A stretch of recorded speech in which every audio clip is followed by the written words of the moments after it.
मेरे प्यारे देशवासियों, हमारे देश में अलग अलग जगहों पर विकास की तस्वीर अलग अलग है।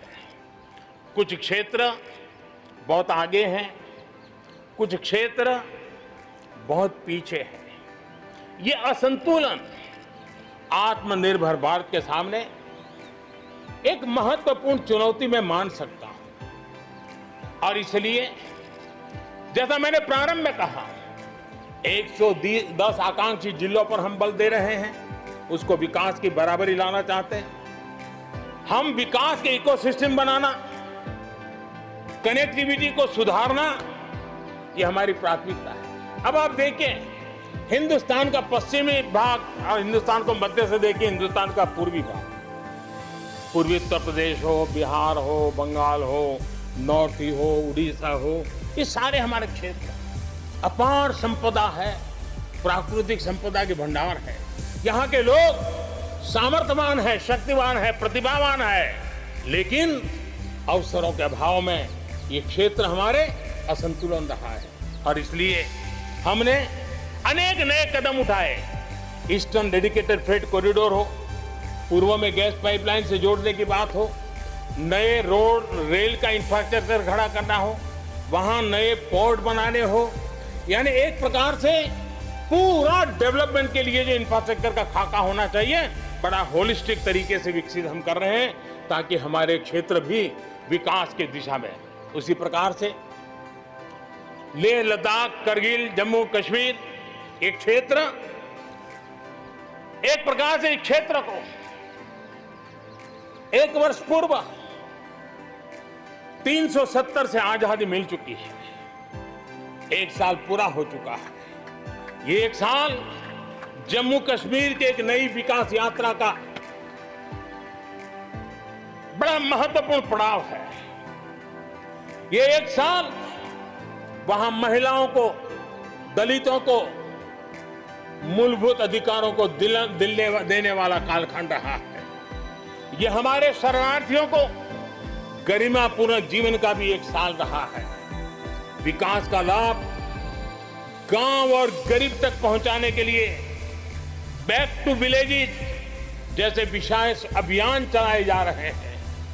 आयुष्मान योजना को बेहतरीन तरीके से आज जम्मू कश्मीर, लद्दाख के क्षेत्र में उपयोग किया जा रहा है। मेरे प्यारे देशवासियों, लोकतंत्र की मजबूती, लोकतंत्र की सच्ची ताकत हमारी चुनी हुई स्थानीय इकाइयों में है। हम सभी के लिए गर्व की बात है कि जम्मू कश्मीर में स्थानीय इकाइयों के जनप्रतिनिधि सक्रियता और संवेदनशीलता के साथ विकास के नए युग को आगे बढ़ा रहे हैं। मैं उनके वहीं के सभी पंच सरपंचों को हृदय से बहुत बहुत बधाई देता हूं, विकास यात्रा में उनकी सक्रिय भागीदारी के लिए। जम्मू कश्मीर में डिलिमिटेशन की प्रक्रिया चल रही है। सुप्रीम कोर्ट के निवृत्त न्यायमूर्ति के नेतृत्व में डिलिमिटेशन का काम चल रहा है और जल्दी से डिलिमिटेशन का काम पूरा होते ही भविष्य में वहां चुनाव हो, जम्मू कश्मीर के एमएलए हो, जम्मू कश्मीर के मंत्रीगण हो, जम्मू कश्मीर के मुख्यमंत्रीगण हो, नई ऊर्जा के साथ विकास के मार्ग पर आगे बढ़े। इसके लिए देश प्रतिबद्ध भी है और प्रयासरत भी है।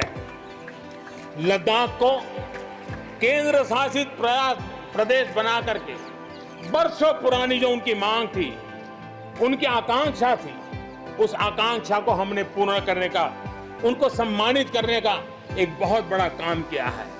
हिमालय की ऊंचाइयों में बसा लद्दाख विकास के नए शिखर की ओर आगे बढ़ रहा है। अब सेंट्रल यूनिवर्सिटी वहां पर बन रही है, नए रिसर्च सेंटर बन रहे हैं, होटल मैनेजमेंट के कोर्सेज वहां चल रहे हैं।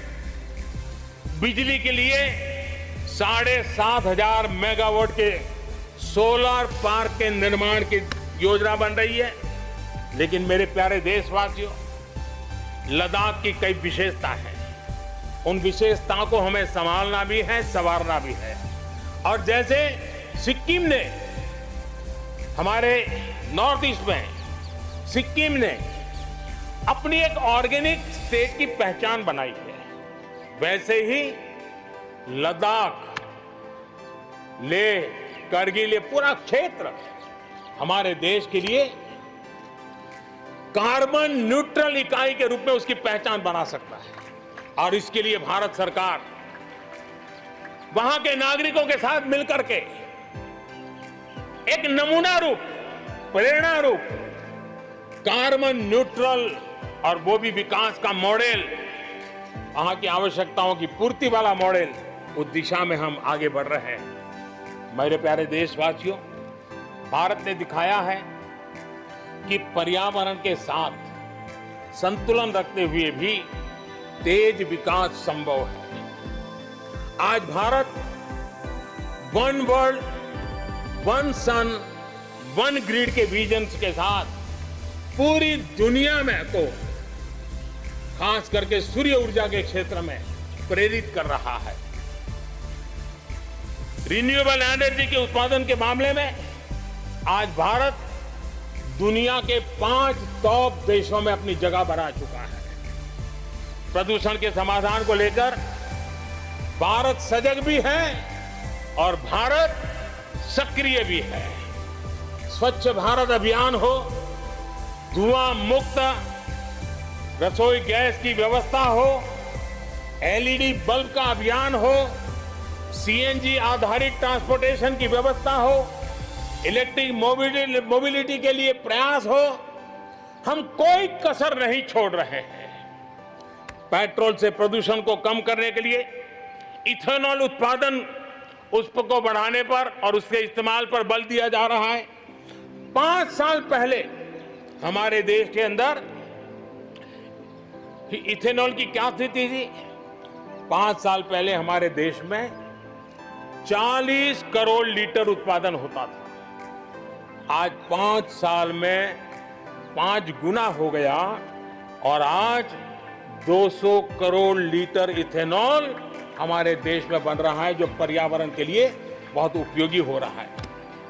मेरे प्यारे देशवासियों, देश के 100 शहरों में, चुने हुए 100 शहरों में प्रदूषण कम करने के लिए हम एक होलिस्टिक अप्रोच के साथ, एक इंटीग्रेटेड अप्रोच के साथ, एक जन भागीदारी के साथ, आधुनिक टेक्नोलॉजी का उपयोग भरपूर करते हुए हम उसे प्रदूषण कम करने की दिशा में एक मिशन मोड में काम करने वाले हैं। मेरे प्यारे देशवासियों, भारत इस बात को गर्व से कह सकता है, भारत उन बहुत कम देशों में से एक है जहां जंगलों का विस्तार हो रहा है। अपनी बायोडायवर्सिटी के संरक्षण और संवर्धन के लिए भारत पूरी तरह संवेदनशील है। हम लोगों ने सफलतापूर्वक प्रोजेक्ट टाइगर, प्रोजेक्ट एलिफेंट हमने सफलतापूर्वक आगे बढ़ाया है। हमारे यहाँ टाइगर की आबादी बढ़ी है। अब आने वाले दिनों में एशियाटिक लायन, प्रोजेक्ट लायन की शुरुआत हो रही है और उसमें प्रोजेक्ट लायन भारतीय शहरों की रक्षा, सुरक्षा, आवश्यक इंफ्रास्ट्रक्चर और विशेष करके उनके लिए जो आवश्यक होता है स्पेशल प्रकार का हेल्थ इंफ्रास्ट्रक्चर, उस पर भी काम किया जाएगा और प्रोजेक्ट लाइन पर बल दिया जाएगा। साथ ही एक और काम को भी हम बढ़ावा देना चाहते हैं और वो है प्रोजेक्ट डॉल्फिन चलाया जाएगा। नदियों में, समंदर में रहने वाली दोनों तरह की डॉल्फिन्स पर हम फोकस करेंगे। इससे बायोडायवर्सिटी को भी बल मिलेगा और रोजगार के अवसर भी मिलेंगे। ये टूरिज्म के आकर्षण का भी केंद्र होता है, तो इस दिशा में भी हम आगे बढ़ने वाले हैं। मेरे प्यारे देशवासियों, जब हम एक असाधारण लक्ष्य को लेकर के असाधारण यात्रा पर निकलते हैं तो रास्ते में चुनौतियों की भरमार होती है और चुनौतियां भी असामान्य होती है। इतनी आपदाओं के बीच ही सीमा पर भी देश के सामर्थ्य को चुनौती देने के दुष्प्रयास हुए,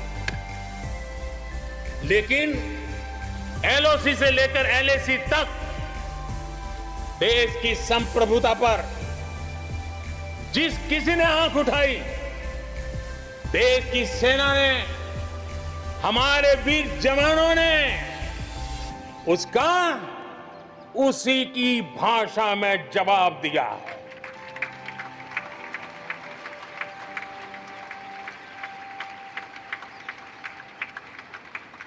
भारत की संप्रभुता की रक्षा के लिए पूरा देश एक जोश से भरा हुआ है, संकल्प से प्रेरित है और सामर्थ्य पर अटूट श्रद्धा के साथ आगे बढ़ रहा है। इस संकल्प के लिए हमारे वीर जवान क्या कर सकते हैं, देश क्या कर सकता है, ये लद्दाख में दुनिया ने देख लिया है।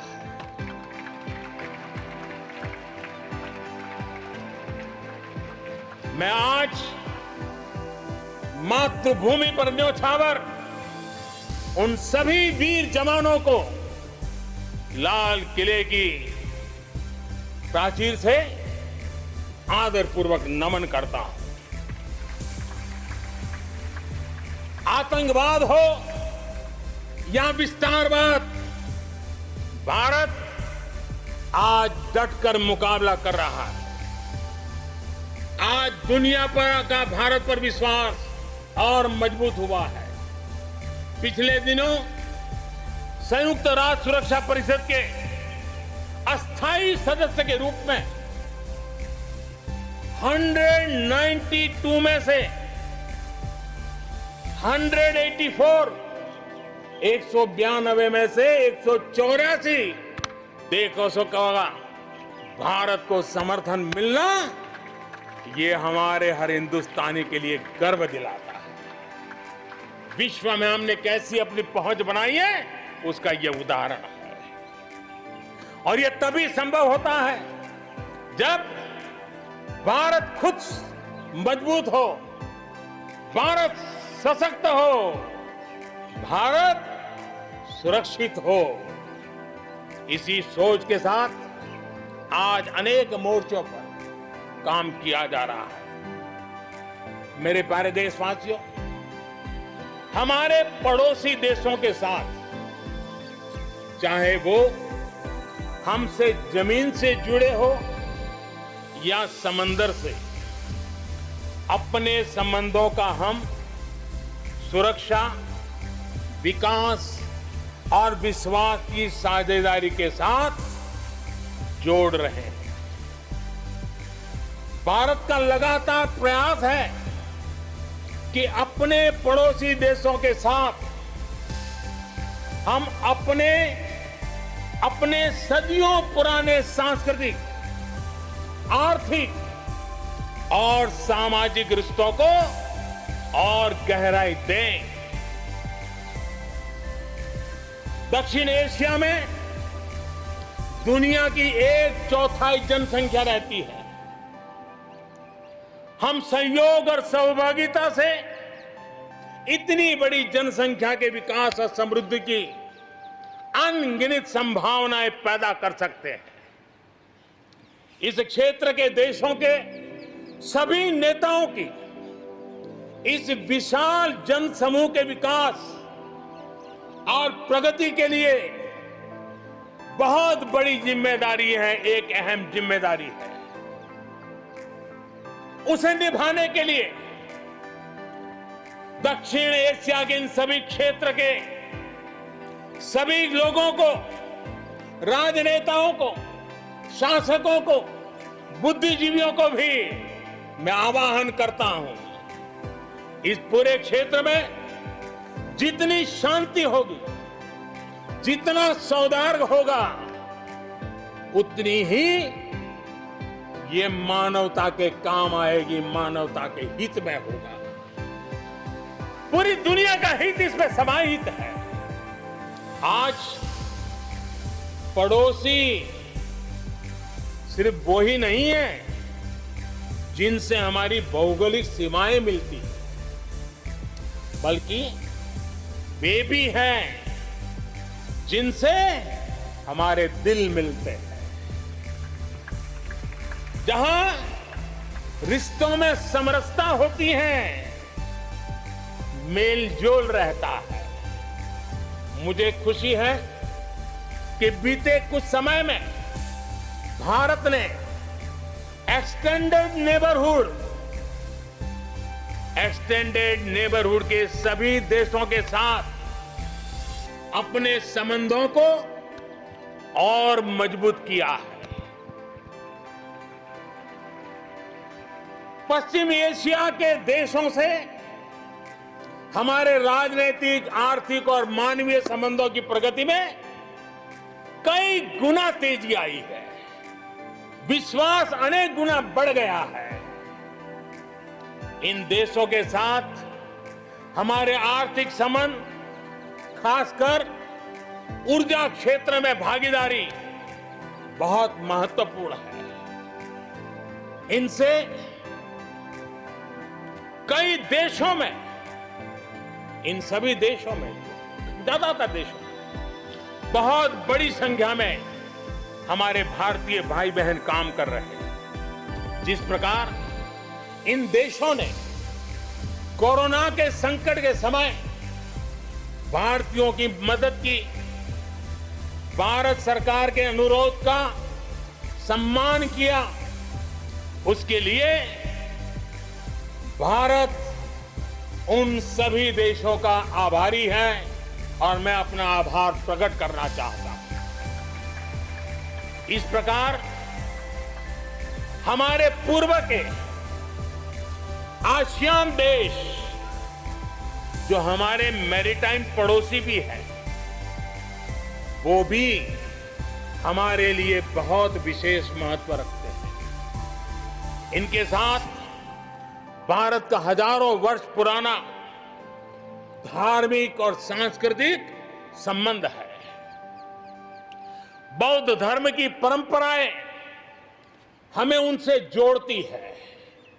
आज भारत इन देशों के साथ सिर्फ सुरक्षा क्षेत्र में नहीं, बल्कि समुद्री संपदा के क्षेत्र में भी सहयोग बढ़ा रहा है। मेरे प्यारे देशवासियों, भारत के जितने प्रयास शांति और सौहार्द के लिए है, उतनी ही प्रतिबद्धता अपनी सुरक्षा और अपनी सेनाओं को सशक्त करने के लिए भी है। रक्षा उत्पादन में आत्मनिर्भर भारत के लिए बड़े कदम उठाए गए हैं। हाल ही में 100 से ज्यादा सैन्य उपकरणों के आयात पर हमने रोक लगा दी है। मिसाइलों से लेकर के हल्के युद्धक हेलीकॉप्टरों तक, असॉल्ट राइफल से लेकर ट्रांसपोर्ट एयरक्राफ्ट तक, सभी मेक इन इंडिया हो गए। अपना तेजस भी अपनी तेजी और अपनी ताकत दिखाने के लिए आधुनिक जरूरतों के हिसाब से तैयार हो रहा है। देश की सुरक्षा में हमारे बॉर्डर और कोस्टल इंफ्रास्ट्रक्चर की बहुत बड़ी भूमिका है। आज हिमालय की चोटियां हो या हिंद महासागर के द्वीप, हर दिशा में कनेक्टिविटी के विस्तार पर जोर दिया जा रहा है। लद्दाख से लेकर के अरुणाचल प्रदेश तक बड़े पैमाने पर हमारे देश की सुरक्षा को ध्यान में रखते हुए नई सड़कें तैयार की गई हैं। देश में, मेरे प्यारे देशवासियों, हमारा इतना बड़ा समुद्र तट है, लेकिन साथ साथ हमारे पास 1300 से ज्यादा आइलैंड्स हैं। कुछ चुनिंदा आइलैंड के महत्व को देखते हुए तेजी से विकसित करने पर हम आगे बढ़ रहे हैं। आपने देखा होगा पिछले सप्ताह 5 दिन पहले अंडमान निकोबार में submarine optical fibre cable project का लोकार्पण हुआ। अंडमान निकोबार को भी चेन्नई और दिल्ली जैसी इंटरनेट सुविधा अब उपलब्ध होगी। अब हम आगे लक्षद्वीप को भी इसी तरह जोड़ने के लिए काम को आगे बढ़ाने वाले हैं। अगले 1000 दिन में लक्षद्वीप को भी तेज इंटरनेट की सुविधा से जोड़ने का हमने लक्ष्य रखा है। बॉर्डर और कोस्टल एरिया के युवाओं के विकास, उसको भी सुरक्षा को केंद्र में रखते हुए विकास के मॉडल की दिशा में हम आगे बढ़ रहे हैं। और उसमें एक कदम, एक बड़ा अभियान हम शुरू कर रहे हैं। हमारे जो बॉर्डर इलाके हैं, हमारे जो कोस्टल इलाके हैं, वहां के करीब 173 डिस्ट्रिक्ट हैं जो किसी न किसी देश की सीमा या समुद्री तट से जुड़े हुए हैं। आने वाले दिनों में एनसीसी का विस्तार उन बॉर्डर डिस्ट्रिक्ट के नौजवानों के लिए किया जाएगा। बॉर्डर एरिया के कैडेट्स को हम करीब 1 लाख नए एनसीसी के कैडेट तैयार करेंगे और उसमें 1/3 हमारी बेटियां हो, ये भी प्रयास रहेगा। बॉर्डर एरिया के कैडेट्स को सेना प्रशिक्षित करेगी। कोस्टल एरिया के जो कैडेट्स हैं उनको नेवी के लोग प्रशिक्षित करेंगे और जहां एयरबेस है वहां के कैडेट को एयरफोर्स की तरफ से ट्रेनिंग दी जाएगी। बॉर्डर और कोस्टल एरिया को आपदाओं से निपटने के लिए एक ट्रेन्ड मैन पावर मिलेगा। युवाओं को आर्म फोर्सेस में कैरियर बनाने के लिए जरूरी स्किल भी मिलेगी। मेरे प्यारे देशवासियों, पिछले वर्ष लाल किले से मैंने कहा था, बीते 5 साल आवश्यकताओं की पूर्ति और अगले 5 साल आकांक्षाओं की पूर्ति के। बीते 1 साल में ही देश ने बड़े और महत्वपूर्ण फैसलों के पड़ाव को पार कर लिया है। गांधी 150 पर भारत ने गांवों को खुद को खुले में शौच से मुक्त किया है। आस्था की वजह से प्रताड़ित शरणार्थियों को नागरिकता देने का कानून, दलितों, पिछड़ों, ओबीसी के लिए, एससी, एसटी, ओबीसी के लिए आरक्षण के अधिकार को बढ़ाने की बात हो, असम और त्रिपुरा में ऐतिहासिक शांति समझौता हो, फौज की सामूहिक शक्ति को और प्रभावी बनाने के लिए चीफ ऑफ डिफेंस स्टाफ की नियुक्ति हो, करतारपुर साहिब कॉरिडोर का रिकॉर्ड समय में निर्माण हो। देश ने इतिहास बनाया, इतिहास बदलते देखा, असाधारण काम करके दिखाया। 10 दिन पूर्व अयोध्या में भगवान राम के भव्य मंदिर का निर्माण शुरू हुआ। राम जन्मभूमि के सदियों पुराने विषय का शांतिपूर्ण समाधान हो चुका है। देश के लोगों ने जिस संयम के साथ और समझदारी के साथ आचरण किया है, व्यवहार किया है, यह अभूतपूर्व है और भविष्य के लिए हमारे लिए प्रेरणा का कारण है। शांति, एकता और सद्भावना, यही तो आत्मनिर्भर भारत की ताकत बनने वाली है। यही मेलजोल, यही सद्भाव भारत के उज्जवल भविष्य की गारंटी है। इसी सद्भाव के साथ हमें आगे बढ़ना है। विकास में के इस महायज्ञ में हर हिंदुस्तानी को अपनी कुछ न कुछ आहुति देनी है। इस दशक में भारत नई नीति, और नई रीति के साथ ही आगे बढ़ेगा। जब साधारण से काम नहीं चलेगा, अब होती है चलती का वक्त अब चला गया। हमें दुनिया में किसी से कम नहीं, हम सबसे ऊपर रहने का प्रयास करें। और इसलिए हम सर्वश्रेष्ठ उत्पादन, सर्वश्रेष्ठ ह्यूमन रिसोर्सेज, सर्वश्रेष्ठ गवर्नेंस, हर चीज में सर्वश्रेष्ठ के लक्ष्य को लेकर के आजादी के 75 साल के लिए हमें आगे बढ़ना है। हमारी पॉलिसीज, हमारे प्रोसेस, हमारे प्रोडक्ट्स, सब कुछ उत्तम से उत्तम हो, बेस्ट हो। तभी एक भारत श्रेष्ठ भारत की परिकल्पना साकार होगी। आज हमें फिर से संकल्प लेने की जरूरत है। ये संकल्प आजादी के लिए बलिदान देने वालों के सपनों को पूरा करने का हो। ये संकल्प 130 करोड़ देशवासियों के लिए हो। ये संकल्प हमारी आने वाली पीढ़ियों के लिए हो, उनके उज्जवल भविष्य के लिए हो। ये संकल्प आत्मनिर्भर भारत के लिए हो। हमें शपथ लेनी होगी, हमें प्रतिज्ञा करनी होगी। हम आयात को कम से कम करने की दिशा में योगदान करेंगे। हम अपने लघु उद्योगों को सशक्त करेंगे। हम सब लोकल के लिए वोकल बनेंगे और हम ज्यादा इनोवेट करेंगे। हम एम्पावर करेंगे अपने युवाओं को, महिलाओं को, आदिवासियों को, दिव्यांगों को, दलितों को, गरीबों को, गांव को, पिछड़ों को, हर किसी को। आज भारत ने असाधारण गति से असंभव को संभव किया है।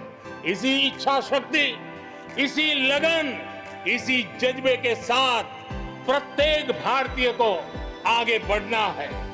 वर्ष 2022 हमारी आजादी के 75 वर्ष का पर्व अब बस आ ही गया है। हम एक कदम दूर है। हमें दिन रात एक कर देना है। 21वीं सदी का ये तीसरा दशक हमारे सपनों को पूरा करने का दशक होना चाहिए। कोरोना बड़ी विपत्ति है, लेकिन इतनी बड़ी नहीं कि आत्मनिर्भर भारत की विजय यात्रा को वो रोक पाए। मैं देख सकता हूं एक नए प्रभात की लालिमा, एक नए आत्मविश्वास का उदय, एक नए आत्मनिर्भर भारत का शंखनाद। एक बार फिर आप सभी को स्वाधीनता दिवस की कोटि कोटि शुभकामनाएं। आइए मेरे साथ दोनों हाथ के ऊपर करके पूरी ताकत से बोलिए, भारत माता की, भारत माता की, भारत माता की, वंदे वंदे वंदे, जय हिंद।